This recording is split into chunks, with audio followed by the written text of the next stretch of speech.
Hi people. So I'm doing two very special episodes with two special people. This one is with a woman who I can't even find the words to describe what she means to me. She is absolutely amazing. She is also my role model and just somebody that I would actually aspire to be. The saying, when I grow up, I want to be just like you. That's how I feel about this person, my mum. Hi everyone. Oh, thank you, Jen, that was nice. Thank you for joining me. Now, this, I just want to be kind of like an open conversation that we can have together. And I want you to be honest. Okay. And I will try not to make you cry, try not to make me cry. Okay. In your answers. Okay. So, having me and then myself being diagnosed with having full-blown sickle cell, did you know what that meant in terms of how it was going to affect my life, how it was going to impact yours and Daddy's life, kind of bringing me up? Okay, so before we actually had you, they offered a test to see whether or not you would have full sickle. And your dad and I decided that we didn't want to have that test done. Because if we had had that test done and it had confirmed that you had sickle cell, we would then be looking at another decision. Well, you know, she's got sickle cell. So I didn't want to know. As far as we were concerned, we're having another child together. And that was it. And then came me. And then came you, yes. Okay. £8.6 bundle of joy. Look at me now. Anyway, okay, so did you know once they done whatever test they do after the heel prick test and you found out, how did you find out that I actually had the full-blown sickle cell then? They came to the house 6 weeks after and told me. Okay. They came. And when they told you, did they say anything? Did they say what it meant, what was going to happen? They didn't really say much, but I remember they gave me a little black and white booklet, and the main information in there was to keep you warm and give you plenty of fluids to drink. But that was about it, really. Didn't really know much. So you didn't know what, you didn't really know what to expect or what was going to happen? No. And going back then, can you remember the first kind of crisis that I had? Yeah, it wasn't actually a crisis. You actually had pneumonia. Oh. Yeah, you had pneumonia. And how it came about, your brother had to have surgery on his eyes and you were still breastfed. Of course. And while I was in the hospital with Jessie, you just kept crying. You know, I couldn't settle you. No matter what I was giving you, I couldn't settle you. And one of the nurses on the ward kindly offered to, you know, just take you for a little walk. And when I gave you to her, she said that you were very warm. So she said she's just going to do your temperature. And when she done your temperature, you was like, I think it was like some 40 something. It was very, very high. And they admitted you in the hospital there and then. You had pneumonia, went on a drip. So Jessie was in one part of the ward and you were in the other. So that was your first, well, for me, the first experience of you being a sickly child, i.e. you've got pneumonia because of sickle cell. So the chances are that would have just been a normal cold, but it developed into pneumonia. And carrying on from that, how were you able to tell that I was in a crisis? Like even after that time, being a child, not being able to communicate, how did you, like, did I just cry? How did you know? Or? For me, it was the way that you cried. Okay. So you had a cry when you was moaning because you just wanted to be fed. Yeah. But then you had a distinctive cry when you were in pain. So that's how I knew that you were in a crisis or going into a crisis. Yeah. Okay. So growing up then with sickle cell, I know for me, I felt very kind of like there were things that I just couldn't do because I wasn't allowed to. I knew that it was because I had sickle cell, but sometimes I didn't really understand the why, like, you know, the why. Yeah. How did it feel for you when I didn't want to listen, or kind of rebelled? Because as a parent, you want your child to be happy, but then, do you know what I mean? Like, what was that like for you, kind of having to stop me from doing things that I perhaps wanted to enjoy? It was challenging. It was challenging. And I think for me and your dad, the challenge was that we didn't really know enough about it in order to explain it to yourself. So it was just a case of, if you go out without your coat, you're going to get sick. You're not going to be well.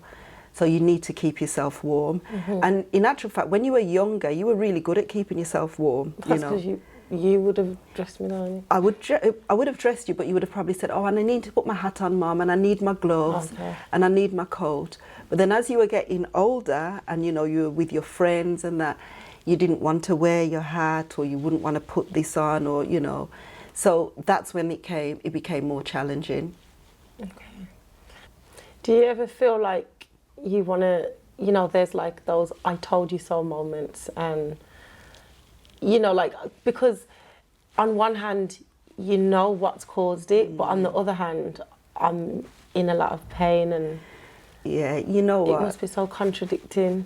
We love you. You know, we both love you, and whenever you were ill, we just wanted you to be better. Doesn't matter how you got there, we just wanted you to be better. I might have had a conversation with you after you were better, you know, but I mean, we had many conversations after the fact. So many, but during that time, it was all about us being united and just making sure that we were there for you, making sure you can get through this episode. So I want to talk about the kind of breeze through all the complications that I've had, because I feel like you've been there in kind of voicing what you think, and sometimes we don't always agree on what, you know, the doctors may be saying this thing, I might feel a certain way, you as my mum also feel, you know, different. When I had a stroke when I was 13. Did you know I was having a stroke? What was that like for you? I didn't know that you were having a stroke. Did you know that I could have a stroke? I think is what I should ask first. No, I didn't. Right. No, I didn't. No, that's the answer to that question. And I think you had come from school, and we were going somewhere, and I was speaking to you, and to me you were just mumbling. You know, it's almost like you were talking, but you was just mumbling. And I remember looking over at you, and you just looked like you just wanted to sleep, really tired. And I knew that you wasn't tired, because I think we were going somewhere, and you were excited to go. Oh. So for me, you wouldn't have been tired, you were more excited. And when I looked over at you, you didn't really look right. And I just took you straight to the Children's Hospital. And it was then that they said, you know, it looks as if she's had a mild stroke. I could not believe it. I'm like, because for me, a stroke is associated with much more mature people. And I remember when I phoned your dad and said, you know, Janika's had a stroke. And he's like, what? You know, our daddy is very dramatic. And yeah, it really, really frightened me. It really, really scared me. And what led up from that was that you could have another one. And the treatment to kind of prevent you from having another stroke was to go on to blood transfusions. So this was like every 4 weeks you'd have to have a blood transfusion. And how did you feel about that news? Like, because I feel like sometimes, did you even know what it's like did you know anyone that was having blood transfusions at that time? We don't. No, I didn't know anyone. And for me, it was a case of, right, I need to do this to make sure that Jenica stays well. That was all it meant for me. Nothing else matters. Nothing else mattered. And then leading on from that, having the regular blood transfusions, what they didn't tell us was that you have a build-up of iron in your body because of the amount of blood that they're giving you. So then you had to start on another treatment as well, which was to remove the iron from your body. And I think for me, it was at that point where I started, I know I didn't share this with you and I probably didn't show you, but I really started to feel your pain and your anguish and your sadness, because sometimes you didn't want to go for transfusions. I know, I hated it. And you certainly did not want to use the treatment to get the iron out of you. We had to really motivate and encourage you to do that. So I started to kind of feel your pain then and still hold it down. You know? Yeah. Well, yeah, hold it down, because I feel like I don't, like I was saying to Daddy, I don't, you guys just seem to just always be okay or upbeat or it's going to be fine and da-da-da. So it's interesting to hear how, you know, some of these things affected you. From that moment, there were a number of different issues, complications that came. You know, it's almost like the stroke was just the beginning of it. Were you aware of all of the things that could come with having sickle cell? Or was it something that you just never looked into or didn't, like, they didn't tell you, so you didn't think you had to know? Just... Yeah, for me, I started to look into it. Oh. I started to look into it. And yes, read about the stroke, read about, you know, the pneumonia, read about something called chest, I can't remember what it is, chest syndrome. You know, problems with bones. And I remember reading these things and thinking, oh, well, she hasn't got that, that's fine, she's all right. She's only just had a stroke, so she's fine. She's had pneumonia and she's had a stroke. But Janika being Janika, it's like, well, I've got to just be different, haven't I? You know, so it's almost as like the list was there and you was ticking them off. I've got that one, I think I'll go for that one next. So when you looked and researched into that list, did at any point you think that I should know? I didn't want you to know. And the reason why I didn't want you to know is, it's like if someone's ill and they think, oh, you know what, I've just got a bit of a cough, I'm okay, I can get over this. But the moment the doctor says to you, that cough is cancer, your mindset changes. You're either going to be a very strong-minded person and you're going to beat this, or, you know, or you're going to be the person that's going to consume it and allow it to take over. For me, you had already, from a very, very young age, your character showed determination. And I didn't want anything at all to take you off that rail. Even as a baby, I think you started walking when you was about 8 months. You literally just got up. You didn't creep for long. You literally just got up and started walking. And you could speak fluently as well from a very, very young age. I love to talk, you know. You could speak fluently. You know, so for me, I had an awareness of them, but I didn't feel the need to say, well, you know, you've got sickle cell and you could get this and you could get that. And, you know, you could have this and you could... No, for me, that wasn't necessary. I knew, and that was enough. And my role then was to take best care of you, you know, for as long as you allowed me to take best care of you, and just be there for you. That's all that mattered to me and for your dad, was just to make sure that we were always there for you, despite what came through. So, ticking them, you know, ticking them off the list, I remember that the next kind of major thing was what you mentioned, the acute chest syndrome. And that was, like, you know, my first time when it was kind of like really serious. I was in intensive care and all of that. I can remember bits of it because I know I was in and out. What was that like for you? I remember the night when I left that ward, and something just didn't sit right with me. I don't know what it was, something that didn't sit right with me. And by the following morning, I got a phone call to say, your daughter's not very well, she has to go down to critical care. Phoned Daddy, told him, and got to the hospital. And when I got to the ward, you were still on the ward, but there was a whole heap of people around your bed. Now I know it's a crash team. Yeah. Now I know that it's a crash team. Because they used that button. I always wondered what that button was for. When then come and the bed went like this. Yeah, so you that. were like not breathing, basically, you know. And what had happened was, within that period of time, the pneumonia had come up and had kind of just consumed all of your lungs. So your lungs wasn't getting enough oxygen. If your lungs are not getting oxygen, your heart's not going to, And they rushed you down to intense critical care. And I remember them putting this big mask on your face.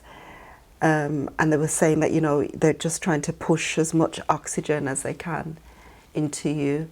They had to put a line in, like, into your artery to get you blood and that. And then the doctor asked me and Daddy to come and talk to them in the room.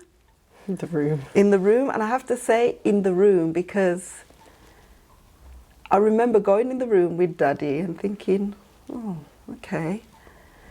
And she was saying that, you know, Janika is very, very ill. And there's a 50-50 chance that she may not survive. And I remember in my head thinking, like, okay, 50-50, that's half. Like, so... You're doing math. Yeah. Like, so half she's going to be okay and half that she's not going to be okay. And that's when I realised, like, hold on a minute, you're trying to tell me my daughter's going to dead? Oh, my goodness. It's almost like, you know, when you're hearing something but you're not processing it. And she was asking if we want anybody to speak to, or, you know, if we want to call anybody or that. And I remember saying to Dad, we need to phone Nanny. We need to phone Nanny in Jamaica. We need to phone Nanny in Jamaica. Because Nanny's prayers always work. That's Daddy's mum.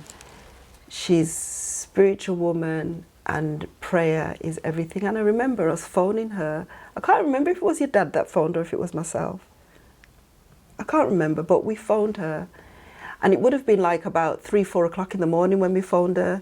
She answered the phone, and I think we both thought Daddy spoke to her, and, you know. And she literally said, all right, don't worry, leave it with me. Okay, all right, that's how, you know. Yeah. All right, don't worry. And what we now know is 3-4 o'clock in the morning, she phoned her sisters, her spiritual sisters. And whether they was on the phone or they came up to her house, I don't know. But prayer went down for you. That's what I know. And, you know, it was almost like... Did that make you feel like if it was going to be okay? Do you know what, Janika, if I'm honest with you, you see, once Nanny said, all right, okay, don't. It's like me and your dad, we kind of just, you know, we just had to be strong together, but knowing that they, you know, the force is the higher force, our creators, our ancestors, whoever would be there to take care of this. I still had that sense of Janika cannot die. It's just that cannot happen. I won't accept it and I don't want it, you know. But the reality was that, yeah, 50% that you could have lost your battle to take live. the good 50. And you know what, Jen, sorry to prolong this, but when you came out of that illness, you told me about a dream that you had. Well, it where wasn't, I don't know. Whatever we want to call it now. Call it whatever you want. I would say it was an out-of-body experience personally. Yeah. But you saw yourself as a little girl lying in the bed, and you were saying, when you explained it to me, it's almost like they were saying, no, you know, it's not your time. You know, we're spiritual beings. You know, we're spiritual beings having a human experience, and I believe that that was not your calling. And your purpose is here now. All the things that you're doing, that was your calling, Jen. So yeah, and I'm not crying. And you don't need to cry either. I'm not crying. There you go. That was that was a lot. I want to fast forward because you know, after that, as you said, I was ticking off the list. There was acute chest syndrome. There was a vascular necrosis. Yeah. We have to have new hip. Yes. And my gallbladder was removed, and I looked like a Simpson, and all of these kind of, you know, complications that I had. I just want to kind of fast forward to kind of like the now bit, because I feel like I got to a stage where I was able to manage. And then I came to you and said that I'm not managing. Didn't want to cry.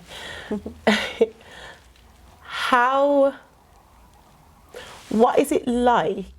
Because you said I was a very determined child. So me coming to you and saying, Mum, I'm not managing with everything that's happening. I'm going to need one of your tissues, Bab. Here you go, darling. How do you process that? Because I feel like you know what I'm like, or Okay, you know, okay. you know the question I'm trying to ask you. I do. I can't get my words out. Yeah.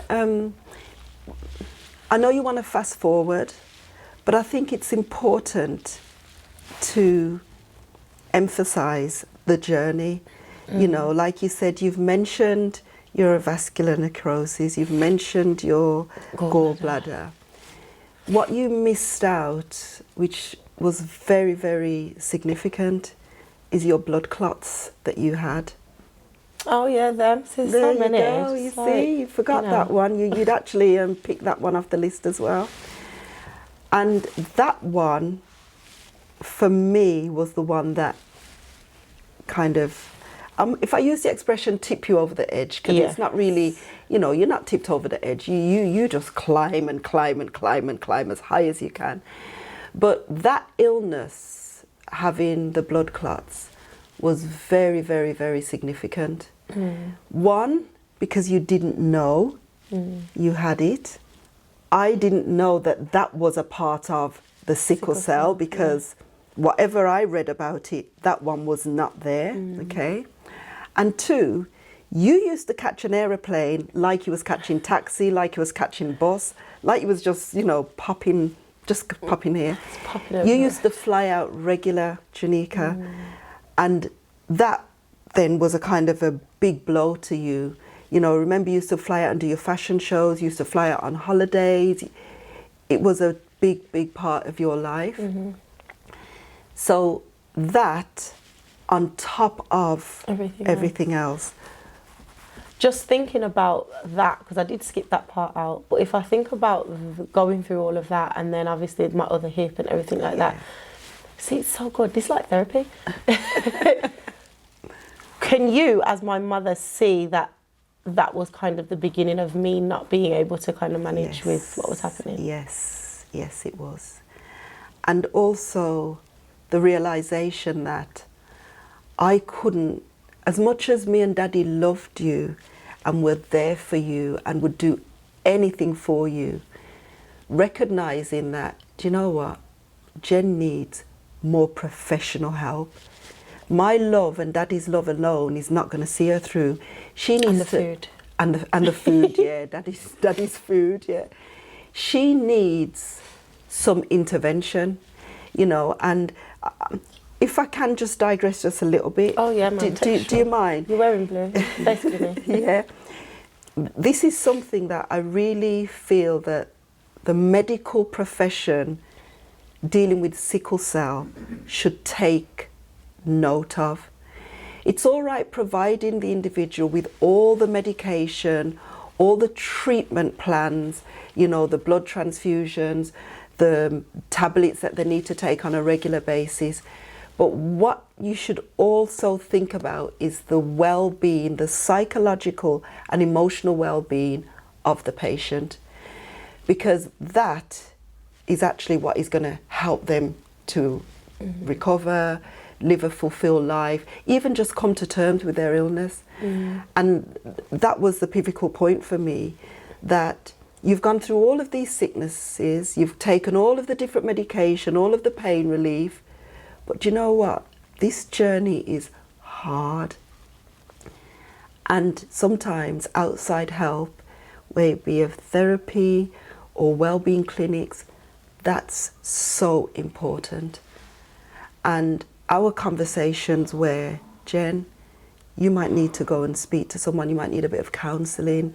You know, when your daughter says, I can't do this no more, Mum, you know, I'm tired now, I can't do this no more.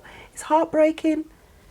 It really is heartbreaking. So, you know, I take my hat off to you.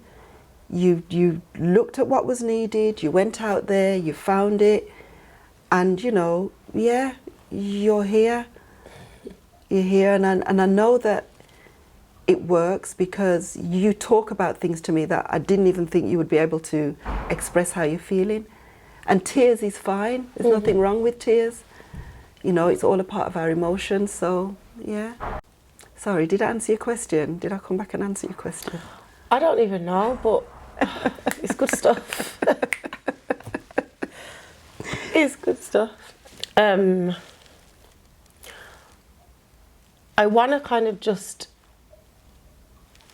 talk on, before we kind of wrap up, the journey that I have decided to kind of embark on now, which is, you know, I really feel like, especially with, you know, everything that I've been through and kind of talking it out, sharing with you and everything else, that I have given or depended on kind of like the healthcare system for a really long time. And I just feel like there has to be something else. So I remember just kind of one day after the terrible experience, which I don't even know if I want to go into that, because, you know, like the whole experience that I had throughout COVID. Yes. Yes. I think I will talk about that actually. Okay.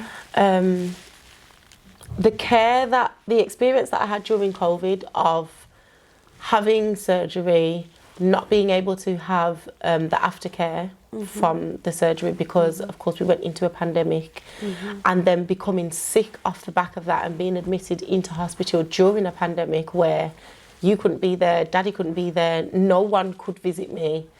I was just kind of left to the care of occasionally some wicked and bad mind people. And just that whole experience, I feel like, is what got me to the point of where I feel like, if I allow them to carry on, I believe that they probably would, if not kill me, just leave me in a much worse position than what I had been in. And throughout that time, you also had your own experience of what you was being told from medical professionals and what I was telling you as your daughter and a patient.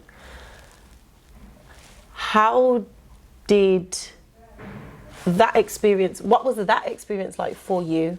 So not being there, present, because I very much feel like when you're there, things are different. When patients have advocates that are present in, you know, appointments, in when a doctor's coming to you to tell you what's happening, what they can and can't do, they really communicate differently when you're just a patient than having someone like, you know, you there or Daddy there as my parent, as an advocate that's going to question them, or that's got the energy to kind of say, well, why is this happening? What's that happening? We're in agreement on one thing, which is you're happy for me to kind of go on the journey that I want to go on in terms of holistically, rather than depending so much on the healthcare system. But you are in agreement with me on that journey for a different reason. What is your reason behind that? Okay. So you'd had your hip replacement Years ago. Years ago. And your other hip started to, you know, I say play up. It started to be affected by the sickle cell. And what the medical staff confirmed was that there was a procedure that could be done that was a preventative measure. So by having this procedure, you wouldn't need to have a hip replacement. So it was almost like it was a better, you know, a better operation for you, a better option and a better operation for you to have. You had the operation, all the prep that was needed, and you had the operation. And then, as you said, we went into a pandemic. So things like physio, follow-up appointments and things like that didn't happen. I had to phone the hospital and speak to the surgeon, speak to, you know, some of the other medical staff to get pain relief for you, what kind of exercises could be done. I think I even spoke to a colleague of mine that was a physio who had friends that were physio that helped, offered to, you know, give some exercise that could be done. But your condition progressively got worse, and you then had a really bad crisis and had to go into hospital. And when you went into hospital, because your foot was hurting, and it was almost as if, because your crisis wasn't that bad and everything was, you know, around your foot, they thought, well, actually, you're not having a sickle cell crisis, so you can go home, completely ignoring the fact that you just had surgery on that leg and there was something happening to your foot. And they discharged you and sent you home. You actually had to go to your GP the following day because, and then, you know, and well, it was the same day they discharged me. I went to see the GP and then went back to A&E. The GP said to take you straight back to the hospital, and that's what we did. But this time when you went back to the hospital, I insisted on speaking to someone from the haematologist team, someone senior from the haematologist team, and someone from A&E. And I advocated on your behalf and explained to them that you've discharged someone without any form of diagnosis with regards to the illness that they've come in with. Anyway, they did what they needed to do.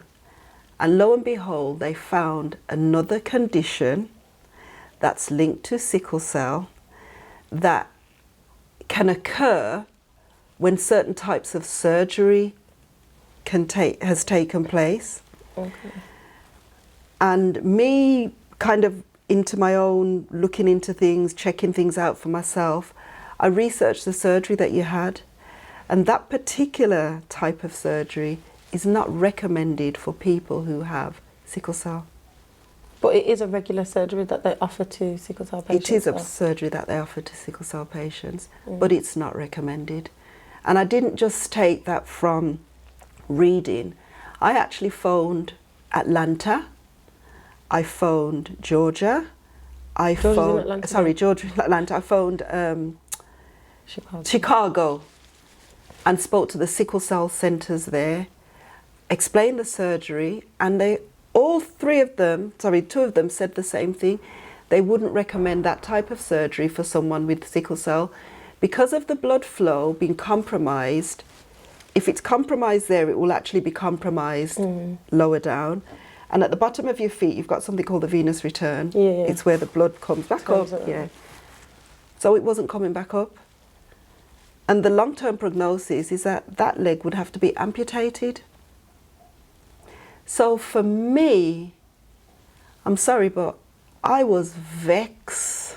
I was very, very, very, very, very angry. And I had to channel that anger into helping you to get better. So for me, it's like, you know, well, okay, herbs to soak the foot, herbs to drink to cleanse the body, because you ain't going to just live on painkillers. And I'm losing confidence in what they are telling me, because they already diagnosed if it doesn't get any better, you know, gangrene could set in and we might have to amputate it. That's all that was in my head. You'd even wanted to travel to Jamaica just to spend time with, you know, your grandmother. And that was something that you wanted to do. I was going to do it. Regardless. And I actually remember when you mentioned to the surgeon that you wanted to go to Jamaica, and straight away it was like, oh, well, we don't really think that, you know, she should be traveling, and, well, what's the reason? Well, you know, this could happen and that could happen and that could happen. Okay, could happen, could. Anyway, lo and behold, you made it to Jamaica. And within a week, 2 weeks of being in Jamaica, you was walking up and down the hill unaided. Nothing was wrong with your foot. So for me, your determination to look at an alternative type of treatment, your determination to change also your lifestyle in terms of the things that you eat or that you stopped eating, that was my motivation as well. And this journey that you're on, Janika, me and your dad are with you 100%. Because not only are you actually taking ownership of your illness, you're actually in control of your illness rather than sickle cell controlling you. And I commend you and I admire you for that. And also with the books that you've written, if I had your children's books when I was a mother... Were you still a mother? When I was a baby. Sorry. No, but yeah. When I was a mother, you know, bringing you up, that book would have helped me, even in helping me to like help the people at the school, and why I'd have to come and pick you up early to take you for your appointments. Oh, you're taking her out of school again? Well, yeah, she's got sickle cell. Well, could you not get an appointment out of school, you know, after school time? All of these things. So, yeah. Sorry, did I answer your question? Because I'm just feeling very like filled with joy and admiration for you right now. You did. Okay. You did. What, just rallying back, the day that I woke up and I said to you, I'm not taking no more tablets, I'm not taking no more, because I was in a lot of pain. Yeah. And I said, I'm not doing nothing else, I'm not taking no tablets, I'm not doing da-da-da-da-da. What was going through your head? What was going through my head was like, she needs to go to Jamaica. Because if she's not going to be taking no more tablets, no more nothing, you need some fresh country living, food, sunshine, you know, you just needed that. Did you not for 1 minute fear that, not that I was going a bit, like, did you not just think of what the consequences could potentially be of me just deciding that I don't want to take anything else, I don't want to go to any more appointments, I've just had enough of them? Okay, I have to be honest here. You need to be honest. I need to be honest. Because of what happened with your foot, I had lost faith in them also, if I'm being honest. And I don't want this to be perceived that we are telling people not to follow them. I really don't want that. And please, that's not what we're here to say. This is our journey, okay? And this is very much your determination, your motivation, your enthusiasm for wanting a life where you're not dependent on medicines. I was just ready to support you. Whatever the consequences, I was ready to support you. But do you know what, Janika? I just knew that everything was going to be all right. Okay. I just knew it, you know, and I still wanted to just make sure that you could get on that plane and reach Jamaica, because it's almost as if I just felt the sunshine alone was what you needed. Because you'd be waking up and it'd be dull and grey and you didn't even want to get out of bed, you didn't want to, you just needed to go. And I think it was around November time that you went. Yeah, it was winter. And within weeks, I'm not on Facebook or Instagram, but my friends have like messaged me, did you see Janika walk up that hill? And you remember what they told her about her foot? So yeah. I'm glad I made that decision. I'm glad that you did. And I'm glad that both you and Daddy, well, Daddy was there before us anyway, well, Daddy was definitely there before me in wanting me to take that journey. Yeah. I just want to kind of ask you, what do you think could have made more of a positive difference in the journey that we've been on together, in terms of whether it was knowing more, being more supported by the healthcare system, them giving more support to me as a patient? If you could say like there was one or two things that could have made this journey a bit easier or different in a positive way. Right, so the first thing that comes to mind that would have made the journey a little bit more easier, there's a period where you are a child and you attend the children's hospital. Mm-hmm. And then there's a transition from the children's hospital to the adult care. That for me was very, very, very traumatic. Very traumatic. In fact, I think I needed counselling for that, if I'm honest. I didn't know that Yeah, you felt like that. I know I hated really it, felt like that, because at the children's hospital, I don't know if you can remember, they used to have like the little camp beds and the mums could sleep over and stay, and you know, so I was very much there with you. You never left my sight. I'm sure even one time when I was going to the bathroom to have my shower, you was in there with your drip, and you want the soap, mommy, you want this, you know. But then the transition going into the adult care, I don't even think that the medical professions have got that. They haven't got that, they just haven't got anything in place. I remember being there with you, and then, you know, they put you on the ward. You were on a ward with, I think there was about 3 elderly people there, and I remember looking at you and the look on your face, this look of dread. It wasn't even a bad crisis that you was having, you know, but you just ended up there. The look of dread when I said, I'm going now.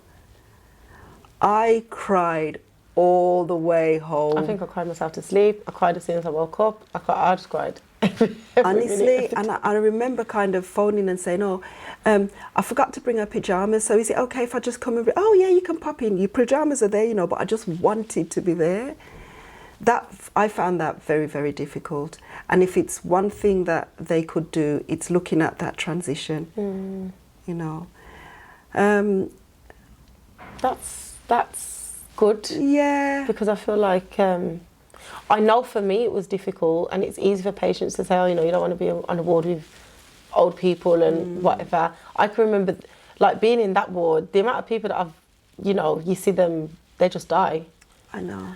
They don't think about what that does to someone that's young and just That's there right. because you have to be there. That's right. Hearing that you find that hard as well as a parent, I think that that's really important for people to take from this. So, do you have anything that you want to ask me? Anything that I want to ask you? Yeah. How do you feel now? You know, so we've talked about your journey, but how do you actually feel right here, right now? I feel good. No. I feel like I'm in a better place. But I do I am very much aware that the only thing that pretty much the only thing that really keeps me going, keeps me having that drive and everything like that, is because I have you, I have Daddy, I have a very close, you know, support. The support system is really there. And I feel that is what has kept me going, because I know that if I didn't have that, I would have, long time, just wanting to kind of give up that journey. Ta-da! Yeah, I'm aware that it's been difficult, and I think I got to a point where I accepted that it was difficult. I think before that I was trying to tell myself that everything's going to be okay, everything's going to be okay, everything's fine. And I wish that I could have had some support or some added... I wish someone could have come and said, you know what, this is something that you can have, you know, therapy, speak to someone, counselling, whatever, sooner. Yes. Because I know that the way that I continue to go is to, right, that's it, we've got to keep going, we've got to move on, push it under the carpet, we got over that, we have to keep moving. And I I use the term when I'm talking to you and talking to my friends. I feel like that carpet's full now. It's full of all of the bad crises, the bad experience, the amount of times that they tried to, you know, all of those things that I've been through. I try and just let them go and not actually address them. And I think because of that, that's why I got to the stage where, boy, this is actually getting tough now. But when I got to that stage, it wasn't as bad as it could have been because I had the support system that I do. And even though I don't always share how I'm feeling, like sometimes I might not call and say I'm feeling really down or I'm upset. I might call and you might not even know that I'm crying on the phone, but just hearing the voice. Well, sometimes you know. And yeah. But just hearing the voice, even phoning Daddy and, oh, what are you doing? And he's, you know, whatever. Just knowing that you guys are there, that's what keeps me going. So yeah, I just feel blessed. I feel blessed to have And you know what? everyone.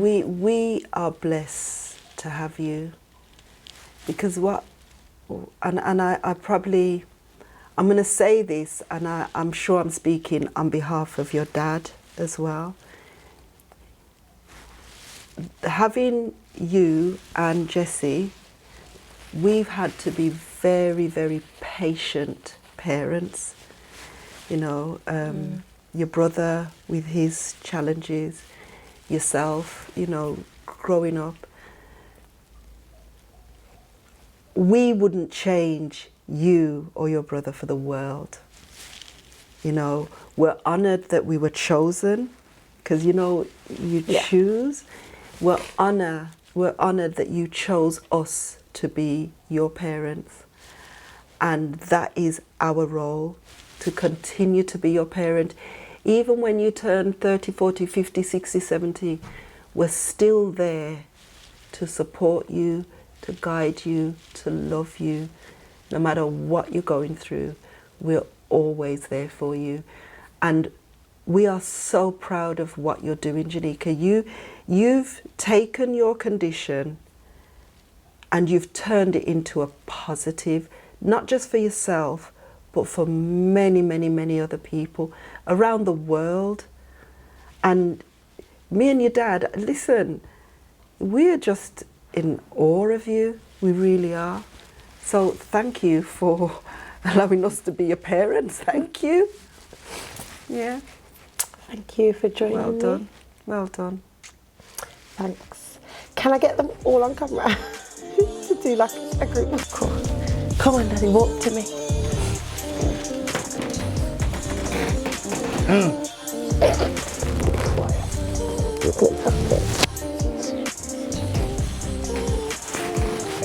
Yeah.